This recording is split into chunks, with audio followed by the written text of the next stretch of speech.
हे viewers, आज हम लोग करने जा रहे हैं एक बहुत ही अच्छा question, minimum deletions to make string balance. इसका मतलब ये है कि हम लोग को एक पूरा क्वेश्चन दिया हुआ है। इस क्वेश्चन में कहा गया है कि हम लोग के पास बस दो ही कैरेक्टर हो सकता है। या तो वो कैरेक्टर हो सकता है मेरा ए, या तो वो कैरेक्टर हो सकता है मेरा बी। एंड हमको क्या करना है, मेरे पूरे ए को लेफ्ट साइड पे कर देना है एंड पूरे बी को मेरे राइट साइड पे कर देना है। ठीक है, इसका मल्टीपल तरीका हो सकता है, पर मैं आप लोगों को मोस्ट ऑप्टिमाइज तरीका ही बस बताऊंगी। यहाँ पर हम लोग को एक इनपुट दिया हुआ है जो कि है double A B B A B. ठीक है, मुझे क्या करना था, ए को पूरा लेफ्ट साइड पे करना है एंड बी को पूरा राइट साइड पे करना है। इसमें हम स्वैप नहीं कर सकते, इसमें हमको डिलीट करना होगा। तो हम क्या कर सकते हैं, यहाँ पर से इस बी को डिलीट कर सकते हैं, यहाँ पर से ये ए को डिलीट कर सकते हैं। जैसे इसको हम डिलीट कर देंगे वैसे ही ये मेरा triple A and triple E B बन जाएगा। ठीक है, अदरवाइज मेरा दूसरा तरीका क्या हो सकता है, मेरा दूसरा तरीका ये हो सकता है कि हम क्या करें, हम यहाँ पर से इस ए को और इस ए को डिलीट कर दें। उस पॉइंट पे मेरा ये ए तो रहेगा ही, पर बाद में 4b बन जाएगा। ठीक है, ये मेरा दो तरीका है। इसमें हम लोग को मैक्सिमम कितने लेटर को डिलीट करना पड़ा, दो लेटर्स को डिलीट करना पड़ा, इसलिए यहाँ पर आउटपुट मेरा 2 आया है। ठीक है, तो अल्टीमेटली क्वेश्चन ये बिल्कुल नहीं कह रहा है कि आप यहाँ पे स्वैप करके दिखाओ या आप यहाँ पे डिलीट करके दिखाओ। क्वेश्चन बस ये कह रहा है कि आप यहाँ पे काउंट निकाल के दिखाओ। तो हम लोगों का मेन फोकस बस काउंट निकालने पे होगा, ये नहीं कि हम लोग कैसे रिमूव करते हैं। रिमूव करने का अपना अपना तरीका हो सकता है। ठीक है, तो हम लोग सिर्फ क्वेश्चन के ऊपर फोकस करते हैं। हम लोग कैसे करेंगे, हम लोग ऐसे करेंगे कि अगर हम लोग ध्यान से अपने एलिमेंट्स को देखें, मान लो यहाँ पर वही सेम एग्जाम्पल है जो मैंने कहा, उसी का थोड़ा एक्सप्लेन वर्जन है, बट ये मेरा मेन क्वेश्चन है। ओके, ये मेरा मेन गिवन स्ट्रिंग है। अगर इस स्ट्रिंग में से हम क्या करें कि हम अपने बी का काउंट फाइंड आउट कर लें। ठीक है, कि क्या मेरा जो बी है वो मेरा राइट साइड पे है या नहीं, या मेरे लेफ्ट साइड पे कितना आ रहा है। तो उस पॉइंट पे हम निकाल लेंगे कि कितना बार हमको चीज़ों को डिलीट करना पड़ेगा या कितना बार हमको उस पॉइंट को डिलीट करना पड़ेगा। क्या कहने का मतलब है, आइए देखते हैं। फॉर एग्जाम्पल हम यहाँ पे एक बी का काउंट बनाएंगे। ठीक है, इनिशियलाइज करेंगे उसको 0 से एंड एक डिलीट बनाएंगे, उसको भी इनिशियलाइज कर लेंगे 0 से। ठीक है, उसके बाद हम एक फॉर लूप चलाएंगे i इक्वल टू 0 से लेकर जो भी मेरे s का लेंथ है उतने दूर तक। ठीक है, उसके बाद हम क्या करेंगे, उसके बाद हम निकालेंगे कि कहाँ कहाँ मेरा बी आ रहा है।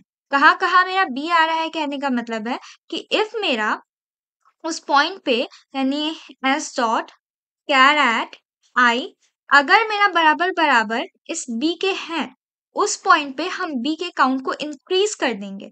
यानी कि जो भी मेरा बी का काउंट होगा उसको हम इंक्रीज कर देंगे। अदरवाइज अगर ऐसा नहीं होता है, तो अगर ऐसा नहीं होता है इसका मतलब कौन सा लेटर आएगा, इसका मतलब है ए आएगा। तो या तो फिर हम एक इल्स का कंडीशन बनाएंगे जहां पर हम क्या करेंगे, जो मेरा डिलीट है वो मेरा मिनिमम वैल्यू को ले रहा होगा। ठीक है, मैथ डॉट मीन करके मिनिमम वैल्यू फाइंड आउट कर सकते हो। तो मिनिमम वैल्यू को ले रहा होगा और यहाँ पर हमको डिलीट करना होगा एक वैल्यू, यानी ए आ रहा है। अब अगर मेरा ए तो और बी के बीच में एक छोटा सा कंपैरिजन होगा कि मेरा डिलीट बड़ा है या मेरा बी ऑलरेडी आ चुका है। फॉर एग्जाम्पल इस वाले सिचुएशन में देखो, ए का वैल्यू मेरा ए सबसे पहले है, तो इस पॉइंट पे हमको डिलीट करने का कोई जरूरत नहीं है। ठीक है, तो मेरे डिलीट का वैल्यू 0 ही ठीक है, यहाँ पर हम कुछ भी नहीं करेंगे। जैसे ही मेरा ए आया, वापस से हमको डिलीट करने का कोई ज़रूरत नहीं है, ये यहाँ पे 0 ही रहेगा।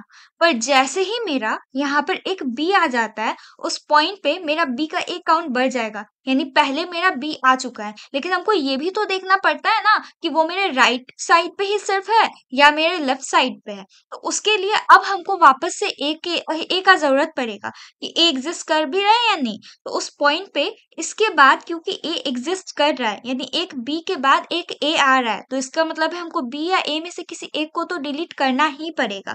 तो उस पॉइंट पे हम क्या करेंगे, अपने डिलीट का जो एक वैल्यू होगा उसको इंक्रीमेंट कर देंगे, कॉमा।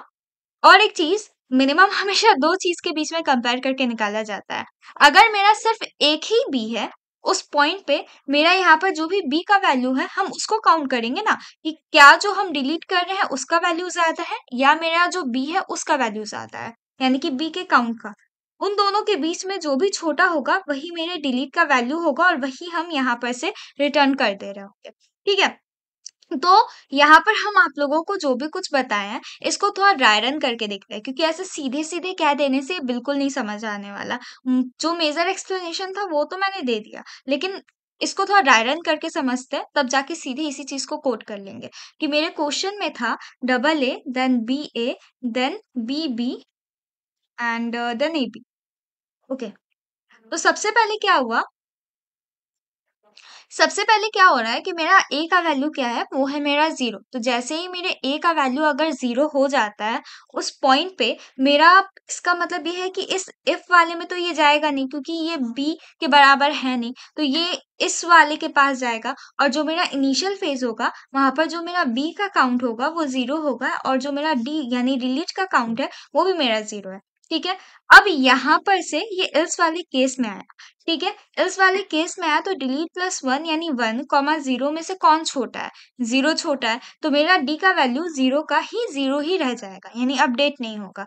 देन मेरे ए के पास गया, सेम चीज होगा कि ये 1 एंड 0 रहा, ये 0 का वैल्यू 0 ही रह गया। लेकिन जैसे ही ये मेरे बी के पास गया, उस पॉइंट पे इस बी का काउंट बढ़ गया, बी का काउंट बढ़ते ही ये 0 मेरा 1 हो गया। अब जैसे ही मेरा ये 0 1 हो गया, उसके बाद हम और एक घर आगे बढ़े और एक घर आगे बढ़े एंड ए के पास गए। जैसे ही ए के पास गए, इस पॉइंट पे मेरा जो डी का वैल्यू है वो तो 1 रहा, कॉमा इस बार मेरे बी का वैल्यू भी 1 हो चुका है। इसका मतलब ये है कि वो एक सिचुएशन ऑकर हो चुका है जहां बी के बाद ए एग्जिस्ट कर रहा है। ठीक है, तो इसी वजह से मेरे डिलीट का वैल्यू और बी का वैल्यू, दोनों का वैल्यू इक्वल हो चुका है। अब इन दोनों का वैल्यू क्योंकि 1 1 है तो मिनिमम निकालने का सवाल ही नहीं। तो डी के अंदर कौन सा वैल्यू आ जाएगा, डी के अंदर आ जाएगा 1। ओके, अब मैं इतने दूर को डिलीट कर देती हूँ, कॉमा अभी तक यहाँ का कौन सा वैल्यू आया है, 1 1 आया है। ठीक है, उसके बाद अब आगे बढ़ते हैं। अब आगे बढ़ते हैं, आगे बढ़ने के बाद मेरा जो वैल्यू है यहाँ पर चला जाएगा। अब वापस से एक बी ऑकर हुआ है, जैसे ही मेरा एक बी ऑकर हुआ, उस पॉइंट पे हम क्या करेंगे, यहाँ पर इस बी को वापस से एक इंक्रीमेंट कर देंगे। इंक्रीमेंट करने के बाद ये 2 बन जाएगा, देन बी ऑकर हुआ, देन ये 3 बन जाएगा। ठीक है, उसके बाद मेरा ये ए के पास आया। अब जैसे ही ये मेरा दोबारा ए के पास आया है, अब मेरा वापस से एक सिचुएशन ऐसा ऑकर हुआ है जहां बी के बाद मेरा एक ए एग्जिस्ट कर रहा है, तो उसको हमको डिलीट करना होगा। एक्चुअली डिलीट नहीं, जस्ट काउंट करना होगा। ठीक है, तो उस पॉइंट पे हम लोग क्या करेंगे, हम लोग करेंगे कि इस वाले केस पे हम लोग आ गए हैं। अब क्योंकि ये बराबर बराबर बी नहीं, बराबर बराबर ए है, हम लोग इस पॉइंट पे आ गए। अब हम लोग क्या करेंगे, डिलीट का जो वैल्यू है एक इंक्रीमेंट कर देंगे। डिलीट का वैल्यू एक इंक्रीमेंट इसलिए करेंगे क्योंकि मेरा एक ए मिल गया है जो कि एक बी के बाद एग्जिस्ट कर रहा है। ठीक है, हर बार ये एक एक इंक्रीमेंट हो रहा था जब जब ए आ रहा था, लेकिन उस टाइम पे मेरा बी का वैल्यू के हिसाब से वो मैनिपुलेट हो जाता था। लेकिन अभी एक सिचुएशन ऐसा आया है जहां पर बी के बाद ए एग्जिस्ट कर रहा है। अब यहाँ पर जैसे ही मेरा ए आया है, इसका वैल्यू 2 हो चुका है। ठीक है, यानी इसका वैल्यू अब 2 हो गया है, कॉमा अब जो मेरा बी है, बी का वैल्यू क्या है, मेरा 3 है। ठीक है, अब 2 और 3 के बीच में कंपैरिजन होगा कि कौन छोटा है। जो छोटा है वही मेरा रियल आउटपुट होगा। तो 2 और 3 में से कौन छोटा था, 2 छोटा था, तो डी के भीतर क्या चला जाएगा, डी के भीतर फाइनली 2 ही आ जाएगा। ठीक है, तो इसलिए मेरा जो इसका आउटपुट होगा वो 2 का 2 ही रह गया और मेरा जो इसका रियल आउटपुट था वो भी 2 था। इस तरीके से अभी इसके बाद आपको और भी example, for example B B, यहाँ पर 5A एंड देन बीबी है, तो उसके लिए भी आप लोग क्या कर सकते हो, ड्राई रन कर सकते हो, सेम तरीके से आएगा। पहले बी है, तो मैं थोड़ा करके भी दिखा देती हूँ। तो जैसे ही मेरा बी आएगा, वैसे ही इसका वैल्यू 1 हो जाएगा। देन ये बी आया, इसका वैल्यू मेरा 2 हो जाएगा। उसके बाद यहाँ पर जैसे ही मेरे बी के बाद एक ए एग्जिस्ट करता है, तो उस पॉइंट पे मेरा जो डिलीट है, मेरा डिलीट का जो वैल्यू है वो एक इंक्रीमेंट हुआ, एक इंक्रीमेंट हुआ तो ये 1 हो गया, कॉमा जो मेरा बी है उसका वैल्यू मेरा 2 है, तो 1 और 2 में से कौन छोटा है, 1 छोटा है, तो डी के भीतर क्या चला गया, डी के भीतर 1 चला गया। ठीक है, देन वापस से इस ए के ऊपर आया, तो जैसे ही इस ए के ऊपर आया, तो अब क्या हुआ कि अब अगर एक बात बताओ सिंपल तरीके से, अगर मेरे इस बी के बाद ये ए एग्जिस्ट करता है, ठीक है, हमको पता चल गया बी के बाद एक ए एग्जिस्ट करता है, तो हम इस पैटर्न को इस तरीके से पहले ही इनको रिमूव कर चुके हैं। ठीक है, इनको रिमूव करने के बाद अब हमको इस हिसाब से देखना है कि मेरा क्या और बी के बाद ए आ रहा है। अगर आ रहा है तो उस पॉइंट पे मेरा वैल्यू तो इंक्रीमेंट होगा ही, तो इसलिए अब वापस से हम इसको इंक्रीमेंट किए, this become 2 and 2 and 2 and 2 में से दोनों का दोनों वैल्यू इक्वल, तो डी के भीतर वापस से 2 चला गया। But now this d become 3 और दिस इज 2, तो अगेन मेरा कोई इंक्रीमेंट नहीं होगा, 2 छोटा है 2 ही रहेगा। इसके लिए भी ये सेम होगा, इसके लिए भी सेम होगा। देन क्योंकि इसके बाद देन b है तो सिर्फ b का वैल्यू इंक्रीमेंट होकर के रह जाएगा, यानी d का वैल्यू 3 एंड 4 हो जाएगा। इस तरीके से हम लोग देखेंगे वापस से मेरा सही आउटपुट हमको मिल गया है। कोड करने के लिए हम क्या बोले हैं, सबसे पहले एक b का काउंट बनाना है। तो हम सबसे पहले जो बोले वो बना लेते हैं। इंट b count, जो कि मेरा 0 के बराबर है।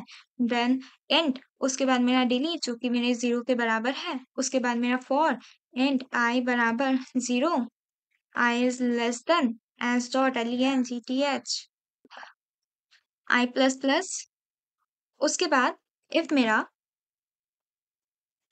जो मेरा उस प्रेजेंट मोमेंट पे उसके अंदर वैल्यू है, यानी एस ऑफ आई के अंदर जो भी वैल्यू है, तो उसको हम कैसे निकालते हैं, कैर एट के हेल्प से निकालते हैं। आई अगर इक्वल टू मेरे बी के हैं, उस पॉइंट पे हमको मेरा जो बी काउंट है उसको इंक्रीमेंट करना है। अदरवाइज यानी कि मेरे ए के लिए हो रहा है तो ए के लिए हम डिटेक्ट करेंगे डिलीट मैथ डॉट मीन। यहाँ पर से हम डिलीट को एक इंक्रीमेंट कर रहे थे, कॉमा, इसके साथ साथ हम बी काउंट को कंपेयर कर रहे थे। जो भी छोटा होगा वो डिलीट के भीतर चला जाएगा, ऐसे करते करते चलते रहेगा एंड लास्ट में हमको रिटर्न कर देना है अपने डिलीट को। ठीक है, चलिए अब इसे रन करके देखते हैं, एक्सेप्टेड एंड सबमिट करके देखते हैं। Hence, thank you for watching.